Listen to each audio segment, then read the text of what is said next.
빌레몬서는 바울이 골로새 교회의 지도자였던 빌레몬에게 쓴 개인적인 편지입니다. 바울은 이 빌레몬에게 큰 손해를 입히고 도망갔던 노예 오네시모에게 복음을 전했습니다. 그리고 오네시모는 그 복음을 듣고 바울의 영적인 아들이 되었습니다. 이 오네시모를 바울은 다시 빌레몬에게 보냈습니다. 그리고 빌레몬이 자발적으로 오네시모를 자신에게 손해를 입히고 도망친 노예가 아니라 그리스도 안에서 한 형제로 받아줄 것을 간절히 부탁했습니다. 그러면서 오늘 본문 17절과 이제 연관이 됩니다. 그러므로 내가 나를 동역자로 알진대 그를 영접하기를 내게 하듯 하고 라고 바울은 썼습니다. 이 바울이 오네시모를 받아주기를 간절히 부탁할 수 있었던 이유는 빌레몬과 바울이 동역자였기 때문입니다. 영어 성경에 보면 이제 동역자를 이제 파트너라고 이제 표현하고 있는 것도 있는데, 이제 이 파트너는 같은 목적을 위해서 협력하여 일하는 그런 관계를 얘기합니다. 그래서 비즈니스 파트너와 그런 같은 성격이 있습니다. 그러니까 비즈니스도 돈이라는 그 영리를 얻기 위해서 서로 협력해서 일하는 사람들을 비즈니스 파트너라고 하죠. 그러나 이 한국 말로 동역자라고 번역한 이 뜻은 파트너십보다 훨씬 더 큰 의미를 가지고 있습니다. 이 동역자들은 단지 이익을 위해서 함께 일하는 사람이 아니라 더 큰 목적을 가지고 그 목적을 이루기 위해서 가족처럼 아우 친밀한 관계를 맺으며 함께 나아가는 사람들이 동역자입니다. 이들이 가지고 있는 같은 목적은 바로 예수 그리스도입니다. 장차 이 땅에 임할 예수 그리스도의 나라를 이 땅에 이루기 위해서 복음을 전하는 일을 하는 사람들입니다. 예수 그리스도의 보혈로 하나가 된 사람들입니다. 온전한 그리스도의 몸된 교회를 이루기 위해서 없어서는 안 될 부분을 이루고 있는 사람들입니다. 그리고 이 사람들이 함께 협력해서 힘을 모아 주의 뜻을 이루어가는 사람들이 바로 동역자입니다. 바울과 빌레몬은 동역자이기 때문에 바울은 오네시모를 마치 나 바울을 직접 환영하는 것처럼 환영해 주기를 원하고 있습니다. 그러니까 왜 오네시모를 환영하는 것을 마치 나 바울을 환영하는 것처럼 해달라고 하냐면, 오네시모는 나의 영적 아들이기 때문입니다. 이 당시에 히브리서도 히브리 문화권도 그렇고 아들은 곧 누구냐? 아버지를 나타냅니다.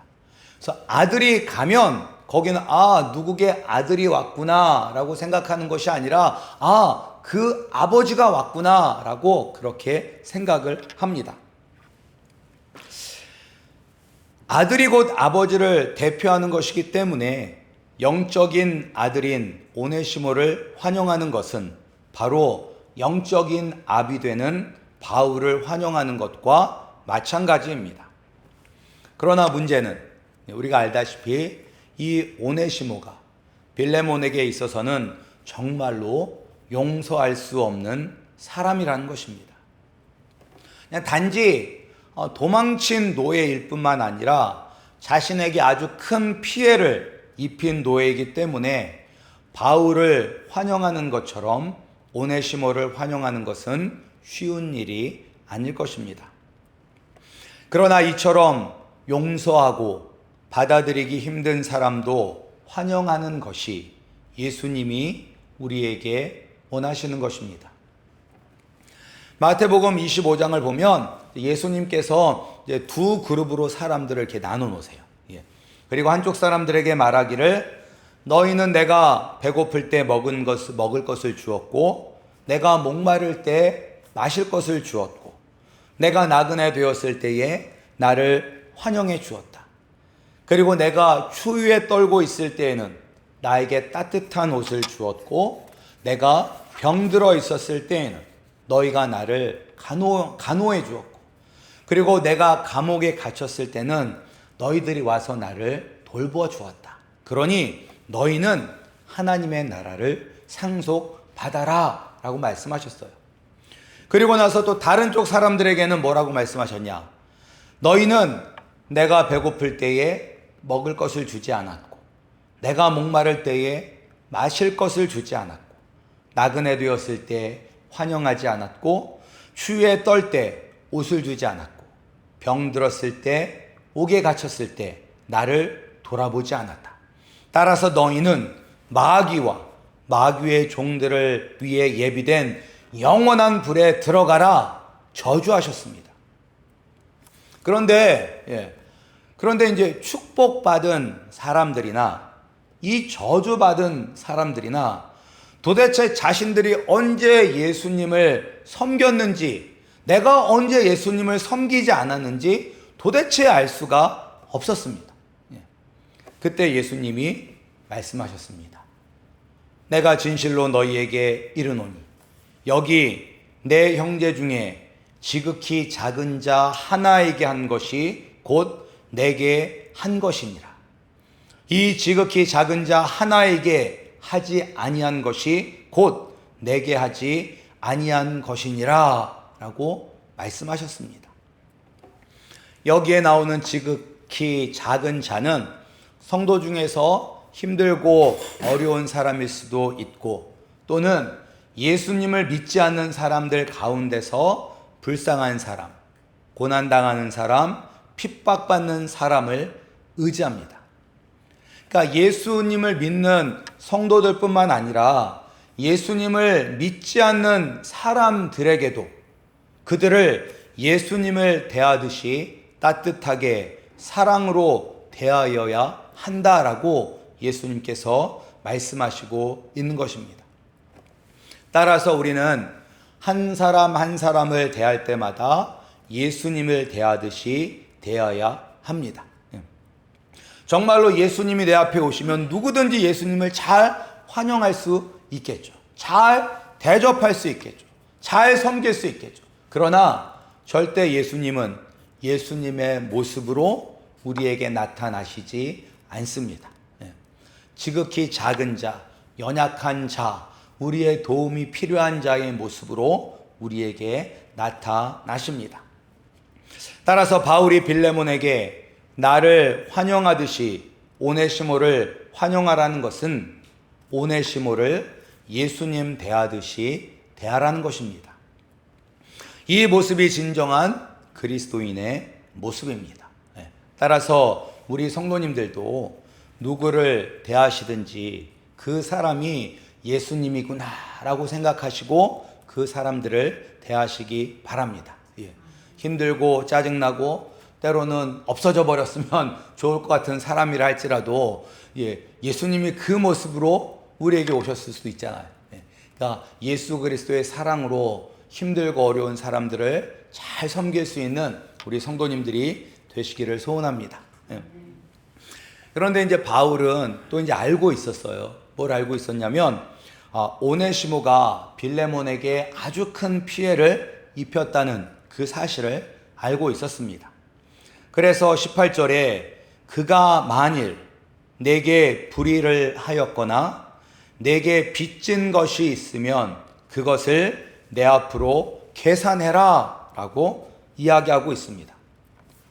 그러니까 오네시모가 빌레몬에게 입힌 피해는 아마 금전적인 피해일 것입니다. 그러니까 이제 갚아준다라고 이야기를 하는 것이죠. 그런데 이 피해가 하찮은 것은 아닐 것입니다. 뭐 한 1불, 10불, 100불 훔쳤다고 야 내가 갚아줄게 라고 하진 않았을 거예요. 아마 그 액수가 아주 큰 금액이었었기 때문에 바울이 내가 대신 갚아주겠다라고 나섰을 것입니다. 그런데 바울이 진짜 갚으려고 했을까요? 이런 생각이 들 수 있잖아요. 바울이 진짜 갚으려고 했을까? 아니 도대체 바울에게 돈이 어디 있을까? 예. 지금 바울은 나이도 많고 그리고 지금 로마의 가택 연금이 되어 있는 죄인의 상태입니다. 아니 늙고 지금 가택 연금 당해 있는 바울에게 무슨 돈이 있길래 도대체 갚아준다고 하는 것일까? 혹시 이 바울이 선교 자금 모아다가 어디다 혹시 비자금을 숨겨두고 있는 것은 아닐까? 아니면 바울이 내가 이 정도 하면 빌레몬이 오네시모를 용서해 주겠지라고 하면서 지금 혹시 쇼를 하고 있는 것은 아닐까라는 그런 생각이 들 수도 있습니다. 그러나 19절에 보면 나 바울이 친필로 쓰노니 내가 갚으려니와 라고 기록되어 있습니다. 바울이 내가 직접 내 손으로 쓰고 있다는 것은 내가 보증을 서겠다는 거예요. 내가 보증을 서겠다. 내가 반드시 갚아주겠다라는 그런 강한 의지를 보여주고 있는 것입니다. 그런데 과연 이것이 현실적으로 가능한 것인가? 만약에 정말로 그래요? 그러면 바울 당신이 대신 갚아주세요라고 오늘 이 빌레몬이 이야기하면 어떻게 하는가? 그런 걱정이 들죠. 그런데 하나님의 일을 하면 필요한 것은 하나님이 다 채워주심을 믿으시기 바랍니다. 시편 34편 10절을 보면 젊은 사자는 궁핍하여 줄일지라도 여호와를 찾는 자는 모든 좋은 것에 부족함이 없으리로다 라고 기록되어 있어요. 동물의 왕이라고 불리고 가장 힘이 센 젊은 사자조차도 먹이를 구하지 못해서 배고플지언정 여호와를 찾는 성도는 부족함이 없다고 성경은 이야기합니다. 그리고 또 19절 시편 34편 19절을 보면 의인은 고난이 많으나 여호와께서 그의 모든 고난에서 건지시는 도다 라고 기록되어 있는 것처럼 예수님을 믿어 의인으로 여겨주시는 성도들은 이 땅에서 어려움을 당하지만 그 어려움에서 하나님께서 반드시 건져 주십니다. 주님을 위해서 일하면 필요한 것은 다 채워 주십니다. 하나님의 일은 돈으로 하는 것이 아닙니다. 물질은 하나님의 일을 하면 다 채워 주십니다. 5만 번 기도 응답을 받은 것으로 유명한 조지 뮬러란 사람이 있습니다. 이 사람은 고아원을 운영했습니다. 근데 가난했어요. 이 사람은 가난했어요. 돈이 많아서 고아원을 한 것이 아니라 가난했어요. 그래서 가난했음에도 불구하고 그는 어떤 사람에게도 도움을 청하지 않고 오직 기도와 믿음으로 고아원 설립과 운영에 필요한 모든 수단을 간구하였고 그때마다 때를 돕는 은혜를 경험했습니다. 한 가지 예를 말씀드리면 이제 어느 날 비가 엄청나게 쏟아지는 어느 날 아침 고아원에 먹을 것이 아무것도 없었어요. 먹을 것이 다 떨어졌어요. 그래서 이때 이 조지 뮬러는 400명의 고아들과 함께 빈 식탁에 앉아 손을 맞잡고 식사 기도를 드렸습니다. 그리고 그 기도가 끝났을 때 한 대의 마차가 고아원 앞에 도착했습니다. 그리고 그 마차에는 아침에 막 구운 빵과 신선한 우유가 가득했습니다. 근데 이제 어떻게 이런 일이 벌어졌냐면 인근 공장에서 이제 종업원들 야유회를 하려고 계획을 해서 야유회 때문에 이 빵과 우유를 주문을 했는데 아침에 비가 엄청나게 쏟아지니까 그냥 야유회를 취소한 거예요. 그리고 그것들을 고아원에 기증하게 된 것이죠. 이처럼 뮬러는 고아원을 운영하는 60년 동안 매 순간순간 주님의 기적적인 공급을 체험했습니다. 이런 뮬러도 이런 은혜를 체험했는데 사도 바울은 어떻겠습니까?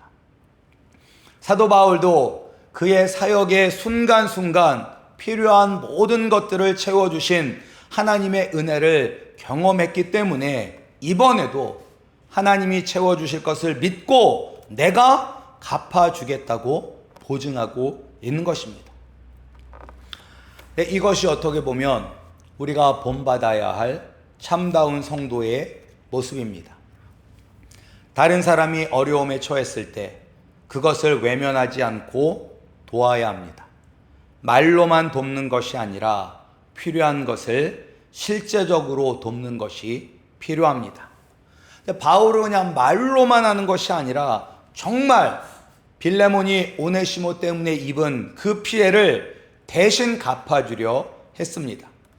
그런데 지금 사도 바울이 돈이 남아 돌아서 대신 갚겠다는 것이 아니라 그리스도의 영광을 위해, 그리스도의 나라를 위하여, 주의 뜻을 위하여 하는 일은 하나님께서 함께 하시고 모든 것을 공급하여 주신다는 것을 확신하였기 때문입니다.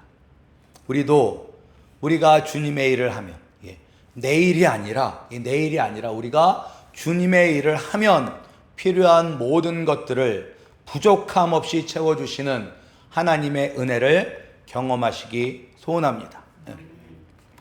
그리고 이제 바울은 19절에서 이어서 내가 이외에 내 자신이 내게 빚진 것은 내가 말하지 아니하노라 라고 또 이어서 썼습니다.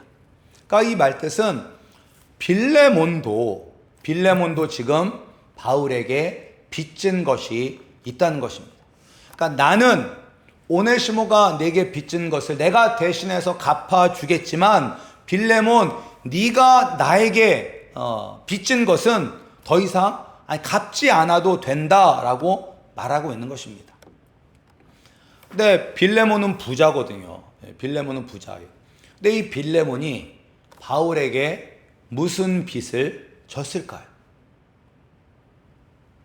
그 빚은 복음의 빚입니다. 복음의 빚. 원래 빌레몬은 허물과 죄로 죽었던 사람입니다. 공중권세 잡은 사단 마귀의 노예가 되어 이 세상의 헛된 풍속을 따랐고 하나님께 불순종했던 죄인이었습니다.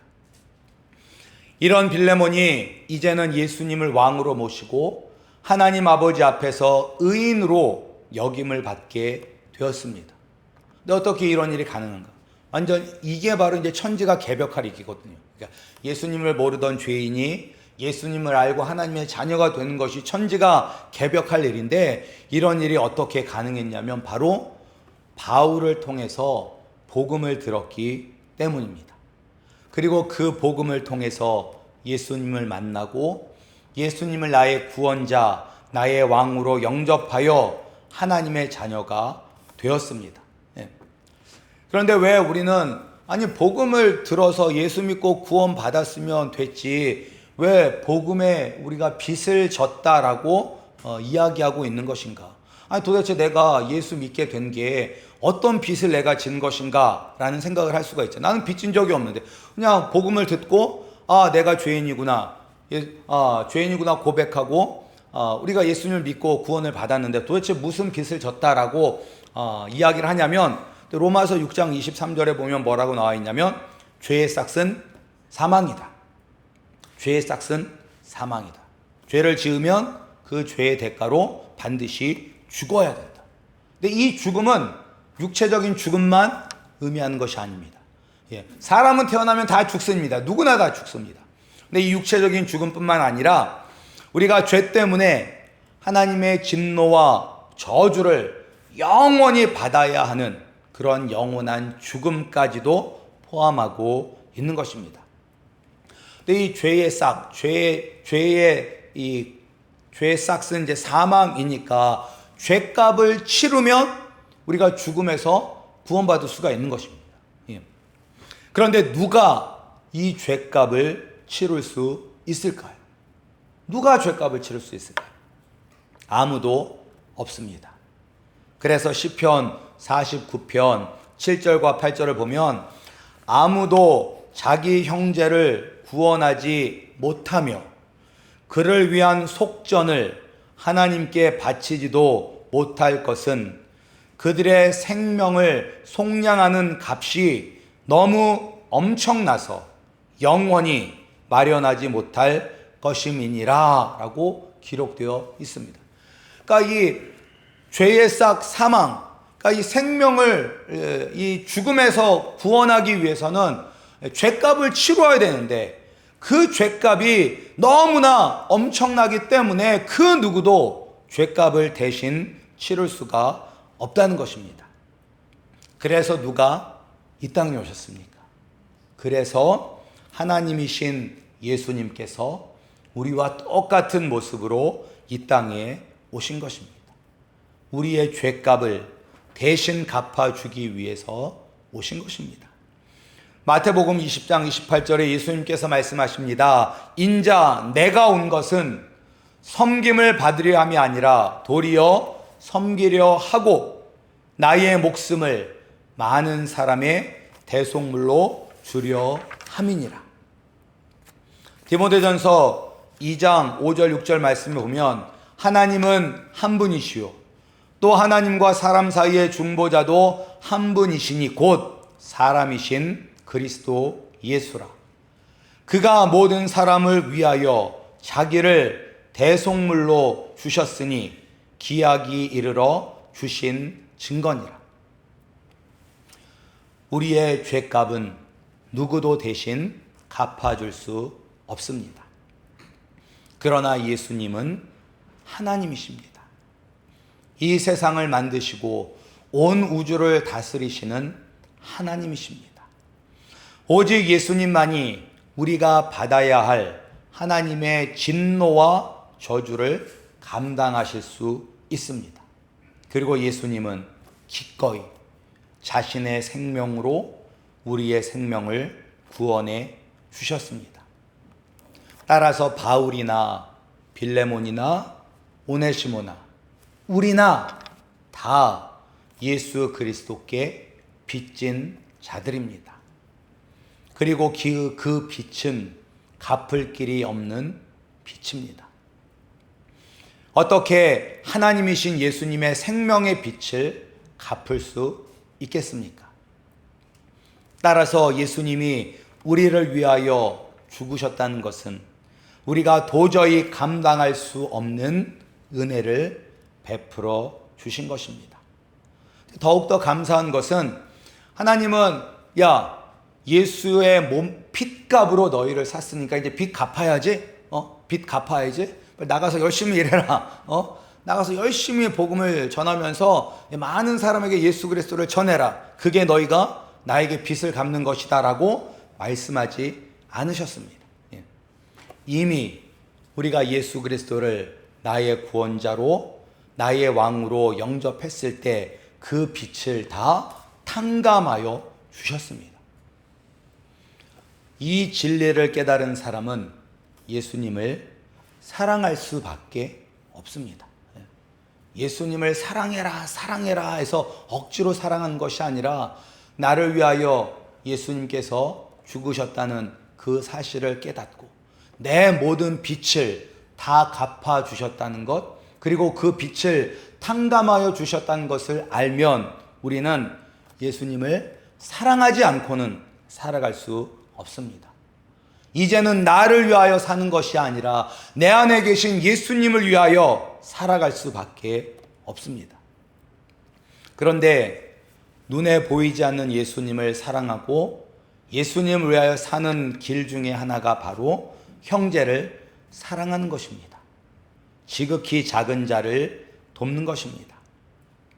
그래서 바울은 빌레몬에게 하나님의 진노와 저주 아래서 죽어야 하는 너를 하나님께서 예수 그리스도의 핏값으로 너를 사셨다.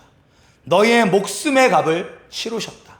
너는 예수님께 목숨의 빚을 진 사람이다. 그리고 그 갚을 수 없는 빚을 탕감해 주셨으니 너도 오네시모를 기꺼이 용서하고 형제로 받아주어야 하지 않겠느냐. 오네시모도 예수 그리스도의 핏값으로 산 너의 형제다 라고 바울은 이야기하고 있는 것입니다. 오네시모가 예수 그리스도의 핏값으로 산 형제이기 때문에 그를 바울을 환영하듯이 환영할 수 있는 것입니다. 우리 성도님들도 다 예수 그리스도의 보혈에 빚진 자들입니다. 따라서 지극힌 자일지라도 예수님을 대하듯이 대하시기 바랍니다. 그리고 우리가 복음에 빚진 자, 도저히 갚을 수 없는 예수 그리스도의 핏값으로 사망에서 영원한 생명으로 옮김을 받은 사람임을 잊지 않고 깨달아 우리도 형제를 용서하고 환영하기를 소원합니다. 그리고 우리도 복음에 빚진 자로서 복음을 전하며 말씀대로 살아가는 귀한 우리 성도님들이 되시기를 주님의 이름으로 축복합니다.